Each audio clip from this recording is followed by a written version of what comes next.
guys, what's up? Welcome back here to today's episode of Intuitive Angling, and really appreciate you guys swinging by the channel to check out the video and spend some time with me. And guys, today, like the title said, we are going to enter the beehive here, and we're going to get into a topic that people are freaking very sensitive about, especially people that don't fish tournaments, and that is, should weekend or local anglers, basically let tournament anglers have the places they want to fish? Should they stay away from tournament anglers when there's a tournament getting on there, and basically let them have a chance to do well in the tournament? This is a very hot button topic for a lot of people out there, and I've got a lot of strong opinions on it. I've had a lot of experience with this, and we got a lot to unpack in today's video about this. And I want to approach this from both angles. I want to approach it from the viewpoint of the local non-tournament angler and from the tournament angler, and definitely curious to get your guys' opinion after the video's over here. Also, guys, real quick, I want to show you one bait here that it's a really good bait in August and September if you like to fish deeper, like deeper points and stuff. Guys, try this Megabass. This is that Megabass body balance head right here, matched up with this 4-inch Megabass Spark shad. Guys, this is a great bait for fishing deeper points in the late summertime of the year. That body balance head, you can see it's flat and it just scoots along the bottom like a football head jig. Take this rig right here, 4-inch Megabass Spark shad body balance. I'll put the link in my Tackle Warehouse link, or I'll link this bait in my Tackle Warehouse link in the description of this video if you'd like to pick up a few of them. Throw it out 15 to 25 foot of water on those main lake points and just drag it along the bottom. Maybe let it come up off the bottom, 4 or 5 inches, and let it go back down, but just try to keep it close to the bottom like that. It's a really good bait to catch fish on deeper points or ledges this time of year, so just wanted to clue you guys in on that. Okay, guys, let's get into this. I'm sure there's gonna be a lot of, mad local anglers. Anytime I've done this before, it's like, those tournament anglers don't own the lake. I work all week long and I got a right to fish anywhere I want to, and I'm not going to let some tournament angler tell me where I can and can't fish. I've heard the argument, behind that forever. But let's dive into this with some cool, calm, collected heads with some rational, critical thinking behind this here. Okay, first of all, before we get into this, I'm going to say right off the bat, and you've heard me say it a lot before, we have too many bass tournaments in the country. We have way too many bass tournaments, and I fully understand how people that do not fish tournaments, but they like to fish, or not just bass fish, but they like to fish in general, they're sick of tournament anglers because they're everywhere. They're like a dang, horde of flies out there on the weekend on any lake. So since we do not have a governing body of people that regulate tournaments in this country, it's basically a free-for-all out there. We would be much better off in this country if we had a regulatory body that basically made it where you had to you had to prove the fact that, number one, you were able to hold a tournament and reduce the number of tournaments by 50%. That would just make the fishing better. It would make less stress. It'd make it better for everybody. So I'm going to say right off the bat, as somebody that fishes tournaments myself, I think there's too many bass tournaments. Okay, second to this, let's get into this thing, because I did a video a couple days ago. I was explaining how this one guy pulled in on me when I was leading a Bassmaster tournament down at Lake Guntersville, and that got this hornet's nest stirred up about a bunch of locals that got all pissed off about how dare I even suggest that somebody should stay away from my spot that I found. Here's the deal. It's not about tournament fishermen versus non-tournament fishermen. It's about basically respecting other anglers is what it is. And there's a lot different levels to this. It's not as cut and dried as what a lot of people think. First of all, recreational anglers, like I said, they have just as much right to fish the lake as a tournament angler. Nobody owns the water. It's a public, avenue to fish in. That is one of the downfalls about bass fishing, tournament fishing, is we participate on a public body of water. It's like, how would it be if, like, the PGA, what if they had a tournament at some municipal course on the weekend that was open to the public? That's sort of what we have to operate in. We don't have a controlled environment like other professional sports, so we have to deal with that aspect of local non-tournament anglers that do have an impact on the tournament. Now here's what happens from my point of view. Before I started fishing a lot of tournaments, I was a big fan of professional tournament angling. And I remember they had the first time this ever happened is they had a Bassmaster Federation tournament down at Grand Lake in 1980.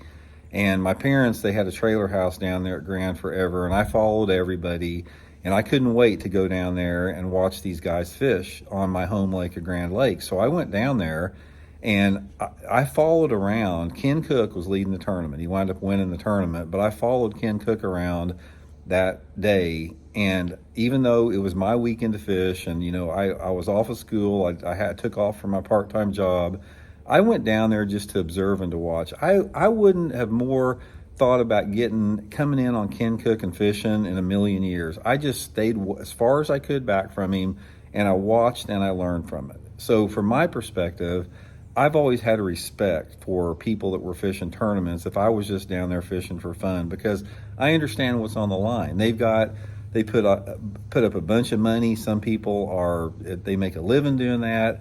And it's a big lake. I can fish anywhere I want to on that lake. I don't have to fish right on top of some pro there. So I've always had this element of respect for tournament anglers, even before I became a tournament angler. But a lot of people aren't like that. There's a lot of anglers out there that hate tournament anglers. A lot of these people are the same people that keep and eat bass. It's just a different culture. You have some bass anglers, and I'm not trying to. If you're one of those anglers that don't like tournaments and you keep and eat bass, I'm not trying to make you feel bad. I'm just identifying the bass fishing cultures out there. Everybody has a right to do what they want to on there, so I'm not telling you what you should or shouldn't do. But some bass anglers out there are bass eaters. They keep and kill bass. They hate tournaments. They don't have any respect for tournament anglers. In fact, some of them even go out of their way to harass tournament anglers, and some of them may even go out of their way to fish a spot that they didn't really want to fish, but they want to make a point, so they want to go in there and say, I've been fishing this lake since I was knee-high to a jackrabbit, and you're not going to tell me where I'm going to fish. I've had that happen to me a lot before. So you got that on one extreme, and then you got other non-tournament anglers that say, hey man, good luck, I'm gonna let you have it, go catch them, I'll go find someplace else to fish, and everything in between. Those are two extremes of the spectrum there.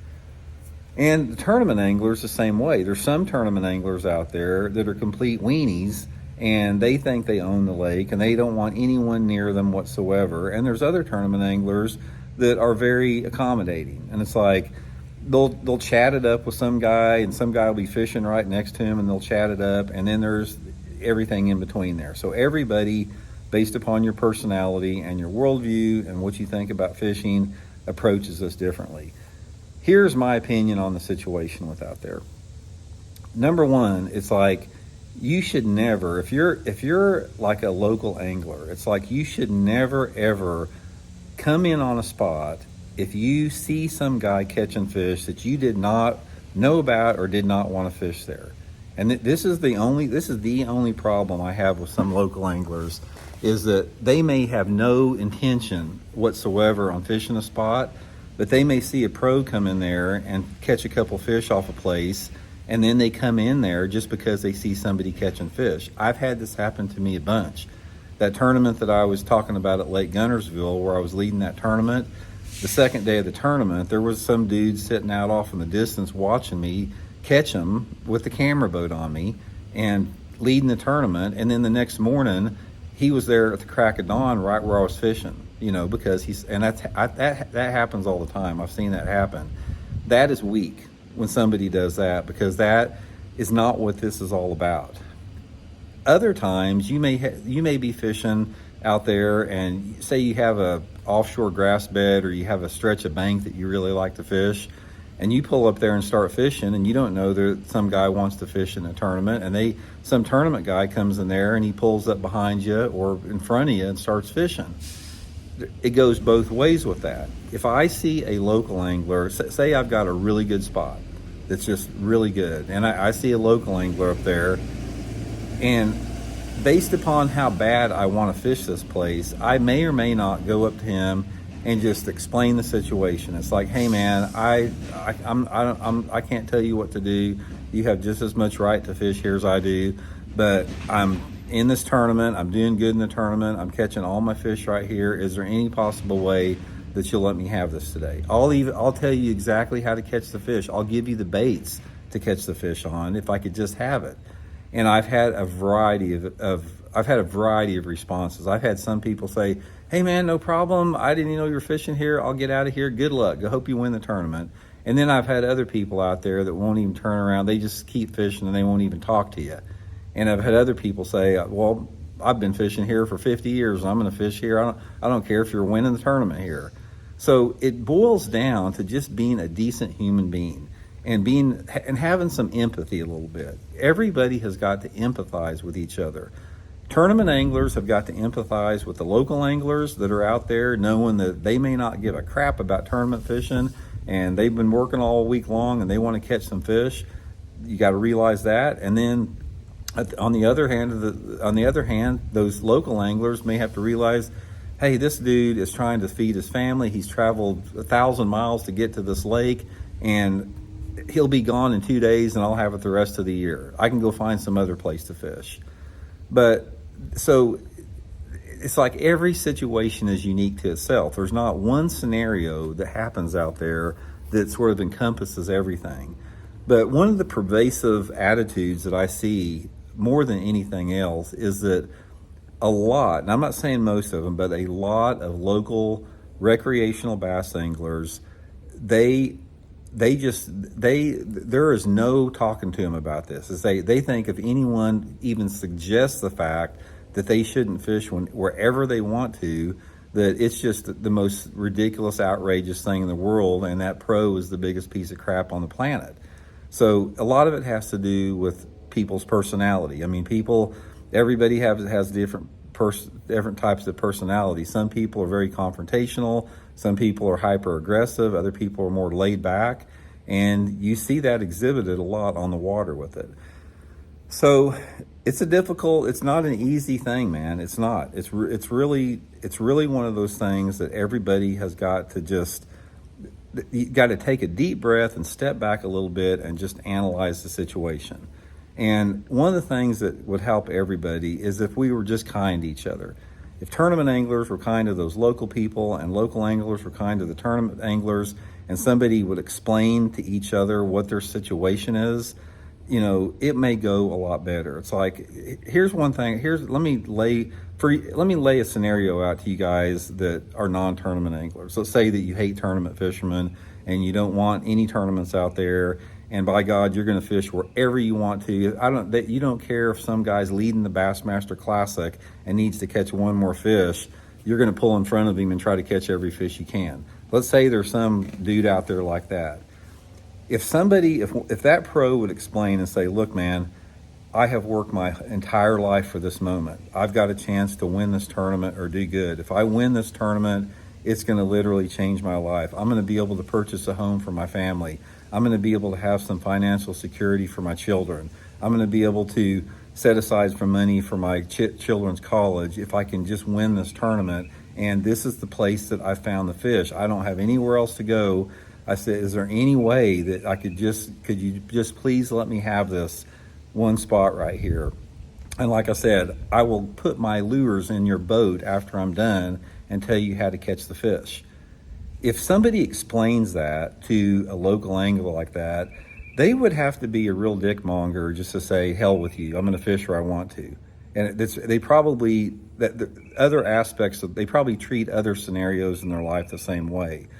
But like I said, I think that if everybody on both sides would just have a little bit of empathy and compassion and understanding, it might go better. And it's the same for tournament anglers. Say there's some dude out there that has a high-stress job, man, and he lives, and his therapy is bass fishing on the weekend. And he's got 2 or 3 of his favorite banks that he loves to fish every weekend. And then he goes down to fish on his weekend, and there's 2 or 3 tournament boats on there. If there's tournament guys on there fishing, it's sort of the same way with that. It's like, if you're not catching them real good and, it's not a big deal and you got more water, just let the guy have it, man. Just go somewhere else and let the guy fish there if you want to. Or show him some respect for distance. And that's another thing that both tournament anglers and non-tournament anglers can do, and that's how they can work together in a situation. Let's say you got this big grass bed that you're fishing out there, or a big lily pad field, or you're fishing a couple points out there.